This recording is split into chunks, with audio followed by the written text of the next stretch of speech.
नमस्ते, जय अंबे, जय श्री महाकाल. मी श्री महंत ऋषिकेश नंदगिरी. कसे आहात आपण सर्व आनंद कुशल मंगल असाल अशी मी आशा करतो. नवरात्रीचा आजचा तिसरा दिवस. जगदंबा आदिमाया पराशक्ती आईसाहेबांचं मधुराई मीनाक्षी स्वरूपातलं ते दर्शन आपण सर्व त्या जगदंबा आदिमाया पराशक्ती भगवती सप्तशृंग आईसाहेबांचं 18 भुजवारी जगदंबेचं ते मीनाक्षी स्वरूप, मधुराई मीनाक्षी स्वरूप किती सुंदर दिसतंय त्याचं आपण चला जाऊया दर्शनाला.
आईसाहेबांचं हे मनमोहक आणि सुंदर आणि हातावर पोपट असलेलं ते मधुराई मीनाक्षीचं स्वरूप आपल्या सर्वांना नक्कीच आवडलं असेल अशी मी आशा करतो. आणि हे स्वरूप आपल्याला कसं वाटलं हे मला कमेंटद्वारे नक्की सांगा.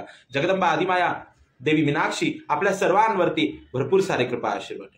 तर आज तिसरा दिवस, आजचं हवन गायत्री देवी हवन. आणि आजच्या गायत्री देवी हवनाला आपण सर्वजण आरोग्यासाठी प्रार्थना करणार आहोत. आणि आकस्मिक जे रोग येत आहेत ते रोग दूर व्हावे आणि त्या सर्व गोष्टींपासून, त्या सर्व बाधांपासून आपल्याला मुक्ती मिळावी, त्या सर्व रोगांपासून मुक्ती मिळावी याच्यासाठी आपण प्रार्थना करणार आहोत. जी महामारी म्हटली गेली सगळ्यात मोठी, जिला कोरोना म्हटलं गेलं, या कोरोनापासून देखील आपल्याला मुक्तता मिळावी, लवकरात लवकर देश कोरोना मुक्त व्हावा, याच्यासाठी आपण प्रार्थना करूया. आणि ज्याही तुमच्या आरोग्याच्या समस्या असतील त्या आरोग्याच्या समस्यांसाठी आपण प्रार्थना करायचं आहे. ज्या वेळेला मी हवन चालू करेल, त्या हवन चालू केलेलं असताना, ते हवन चालू असताना तुम्ही अग्निनारायणाकडे बघत, अग्निदेवतेकडे बघत तुम्ही प्रार्थना करायची आहे हात जोडून, की आमच्या ज्याही आरोग्याच्या समस्या आहेत त्या आरोग्याच्या समस्या जगदंबा आदिमाय पराशक्ती देवी गायत्री लवकरात लवकर दूर करा.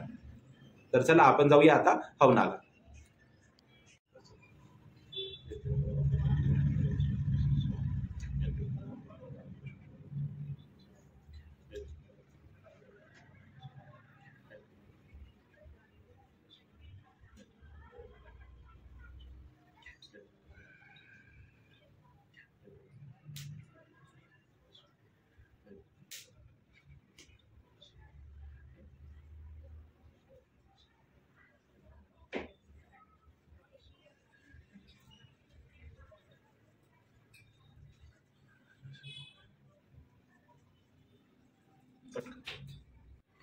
तर आता आपण गायत्री देवी हवनाला सुरुवात करत आहोत. तर गायत्री देवी हवन, आपण हवनाकडे बघून आपण प्रार्थना करायची आहे आईसाहेबांकडे, की जे काही आकस्मिक रोग आहे किंवा आपल्याला ज्या काही व्याधी जडलेल्या आहेत त्या सर्वपणे दूर व्हाव्यात आणि जगदंबा आपल्याला निरोगी आयुष्य प्रदान करावं, याच्यासाठी आज आपण गायत्री देवी जगदंबेकडे प्रार्थना करणार आहोत. तर तुम्ही अग्निनारायणाकडे बघत प्रार्थना करायची आहे.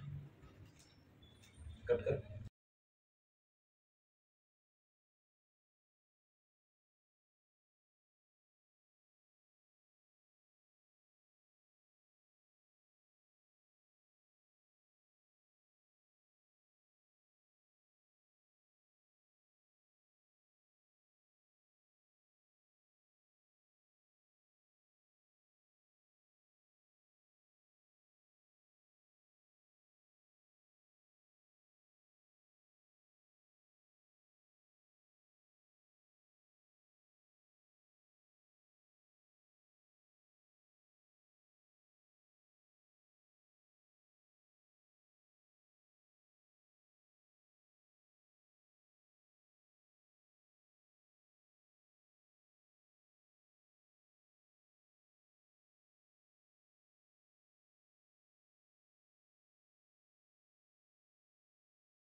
तर आजची देवी मदुराई मीनाक्षीची पूजा आणि गायत्री हवन आपल्या सर्वांना नक्की आवडलं असेल अशी मी आशा करतो. आणि हो, जर आतापर्यंत तुम्ही चॅनलला लाईक, शेअर, कमेंट आणि सबस्क्राईब केलं नसेल तर लवकरात लवकर तुम्ही चॅनलला सबस्क्राईब करा, लाईक करा, शेअर करा आणि हो, असाच तुम्ही प्रतिसाद देत राहा. आपण भेटूया परत एकदा पुढच्या व्हिडिओमध्ये जगदंबेच्या एका नवीन स्वरूपाला घेऊन. आणि हो, आपण दर संध्याकाळी 7 वाजेला, शार्प 7, 7:15 वाजेला आपण लाईव्हला राहणार आहे. लाईव्हला आपली आरती असते, तर तुम्हीही सर्वजण लाईव्हला जॉईन होऊन आरतीमध्ये सहभागी होऊ शकता. भगवतीकडे आपण प्रार्थना करू शकता. भेटूया आपण संध्याकाळच्या 7च्या लाईव्हला पण आणि एका नवीन व्हिडिओला पण. तोपर्यंत मी आपली रजा घेतो. नमस्ते. जय अंबे, जय श्री महाकाल.